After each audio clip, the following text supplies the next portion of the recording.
নমস্কার, তাপসী রান্নাঘরে সকলকে স্বাগত। শুরু করছি নতুন একটা দিনে নতুন একটা রেসিপি। আজ আমি দেশি চিকেন রান্না করব সেরা স্বাদে। এই চিকেনের স্বাদ যে এতটাই টেস্টি হয়, মাটনের স্বাদকেও হার মানায়। আর এরকম চিকেনের লাল লাল ঝোল থাকলে দুপুরের মেনুতে আর কিছুই দরকার হবে না। এই চিকেনের লাল লাল ঝোলেই কিন্তু আপনাদের খাওয়া হয়ে যাবে। বাটা মশলায় হাতে মাখা এই চিকেনের অসাধারণ এই স্বাদ। বেশি কিছু উপকরণের দরকার নেই, ঘরে থাকা উপকরণ দিয়েই হয়ে যাবে। রেগুলারের যে মশলা আছে সেই মশলা দিয়েই সেরা স্বাদের চিকেনের রেসিপিটি তৈরি করে নিতে পারবেন। তাহলে আমি এই চিকেনের রেসিপিটি কিভাবে তৈরি করলাম সেটাই আপনাদের সঙ্গে শেয়ার করব। চলুন বন্ধুরা, আর দেরি না করে রেসিপিটি শুরু করা যাক। এই রেসিপির জন্য আমি এখানে চিকেন নিয়ে নিয়েছি। এটা তবে দেশি চিকেন। আজকে আমি দেশি চিকেনটা বাটা মশলায় হাতে মেখে তারপরে রান্না করব। এর স্বাদ হবে এতটাই টেস্টি, মাটনকেও হার মানাবে, মাটনের স্বাদকেও হার মানাবে আজকের এই রেসিপি। এখানে চিকেন আছে 700 গ্রাম, আর সেই হিসেবেই আমি সমস্ত মশলাগুলো দিয়ে নেব। দেখুন, এখানে মশলা নিয়েছি আমি। আজকে আমি একদমই ভিন্ন মশলা বা অন্যরকম একটু ভাবে করব। গোটা জিরে নিয়েছি ভর্তি ভর্তি 1 চা চামচ, নিয়েছি 2টো তেজপাতা, তবে তেজপাতাটা কিন্তু ফোড়নের জন্য নয়। আর নিয়েছি 6টা থেকে 7টা শুকনো লঙ্কা। ঝাল আপনারা যেরকম খাবেন সেরকম শুকনো লঙ্কা নেবেন। আদা রসুনটা আমি বেটে নিয়েছি, মাংসটা ম্যারিনেট করার সময় বা চিকেনটা ম্যারিনেট করার সময় দেখিয়ে দিচ্ছি। এই তেজপাতাটা আমরা জানি তেজপাতা খাওয়া যায় না, ফেলে দিতে হয়, না ফোড়নে দিতে হয় না। এই তেজপাতা, জিরে, শুকনো লঙ্কা আমি একসঙ্গে শিলে বেটে নেব।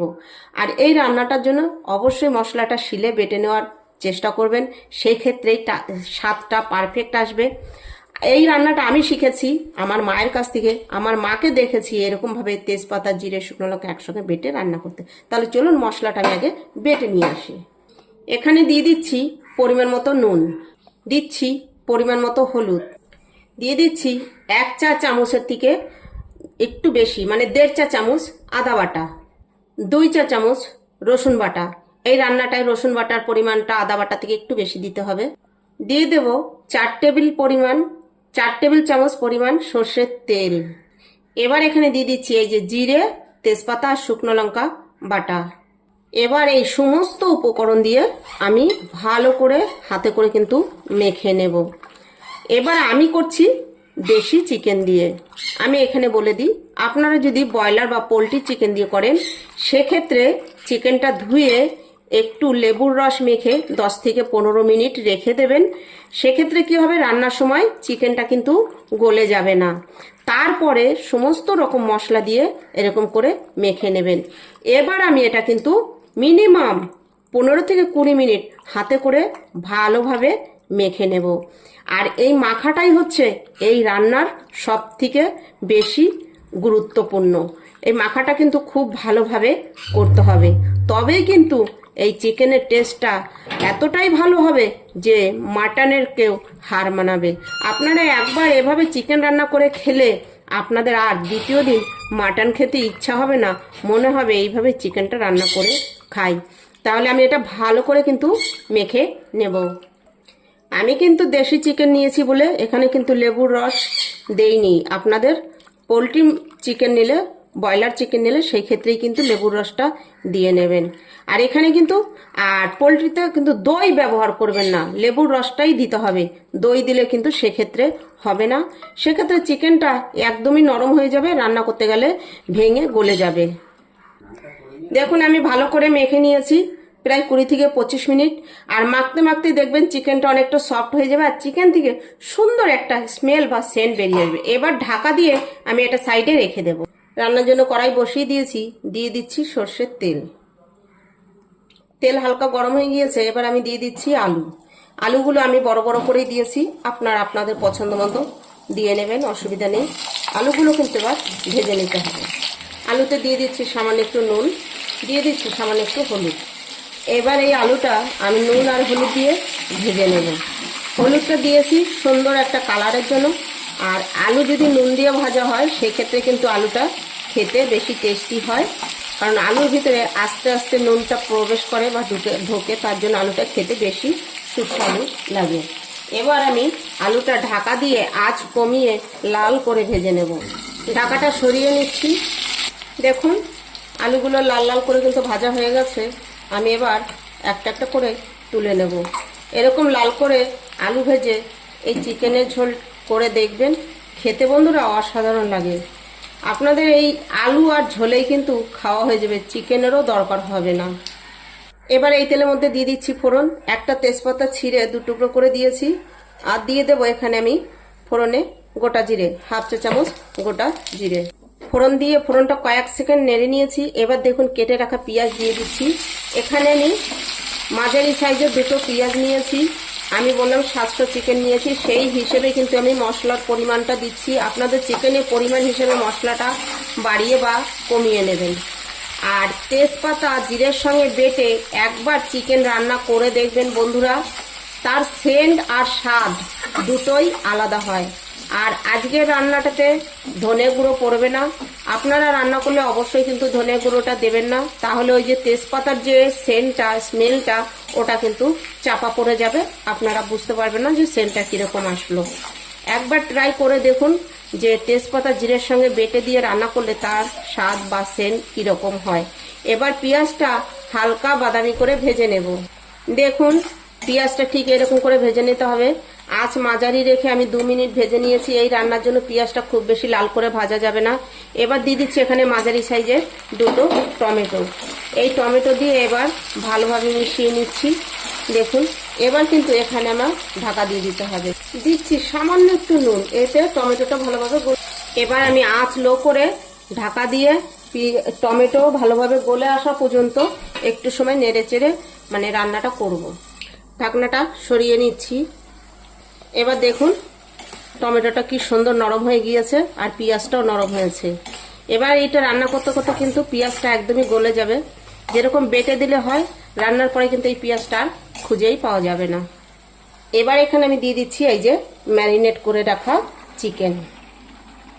এবার দেখুন পেঁয়াজ আর টমেটোর সঙ্গে ভালো করে আমি মিশিয়ে নিচ্ছি। দেখেছেন?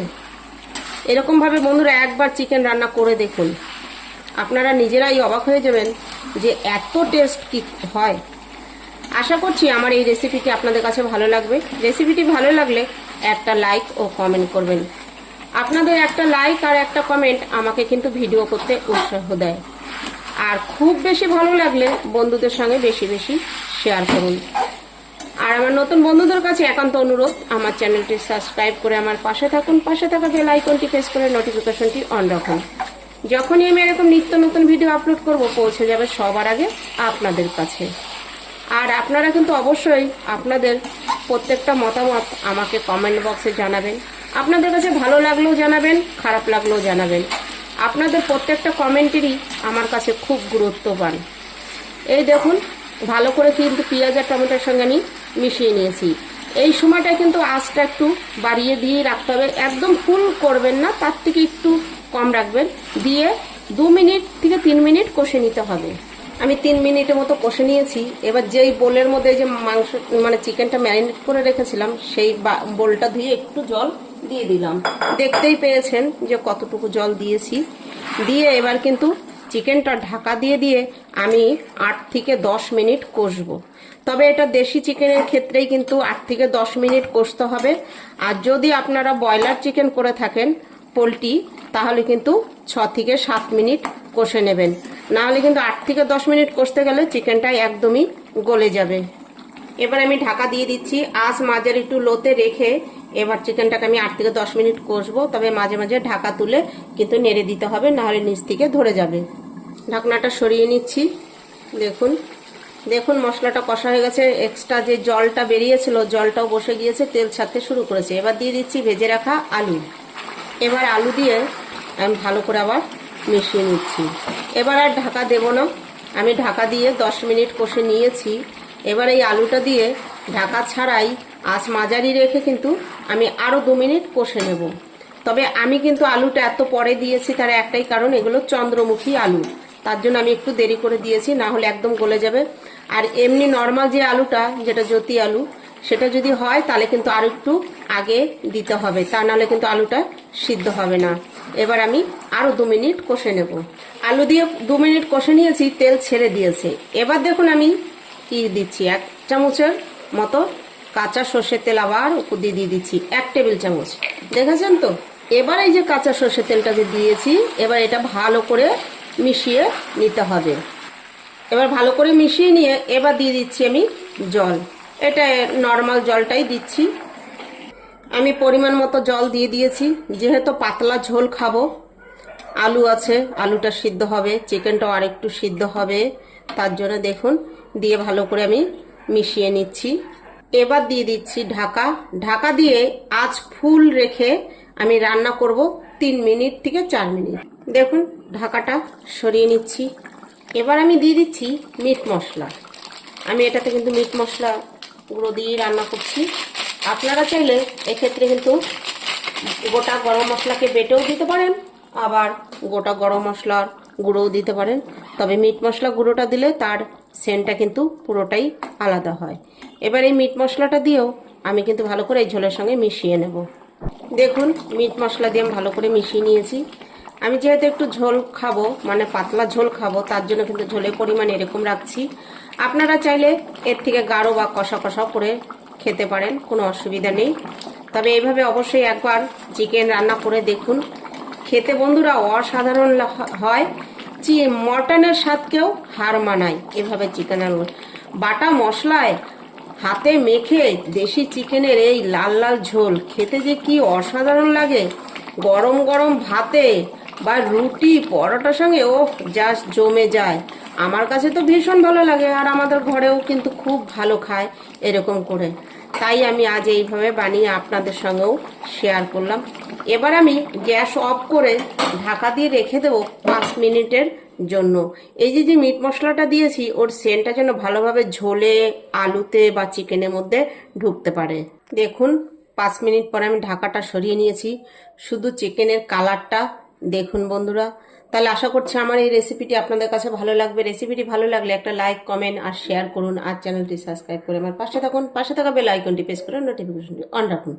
যখনই আমি এরকম নিত্য নতুন ভিডিও আপলোড করব পৌঁছে যাবে সবার আগে আপনাদের কাছে। আর আমি যেভাবে এই চিকেনের রেসিপিটি তৈরি করলাম, অবশ্যই একবার এইভাবে তৈরি করে খেয়ে দেখুন। আজ ভিডিওটি এখানে শেষ করছি। ফিরে আসবো নতুন একটা দিনে নতুন একটা রেসিপি নিয়ে। আমি তাপসী, আপনারা দেখছিলেন তাপসী রান্নাঘর।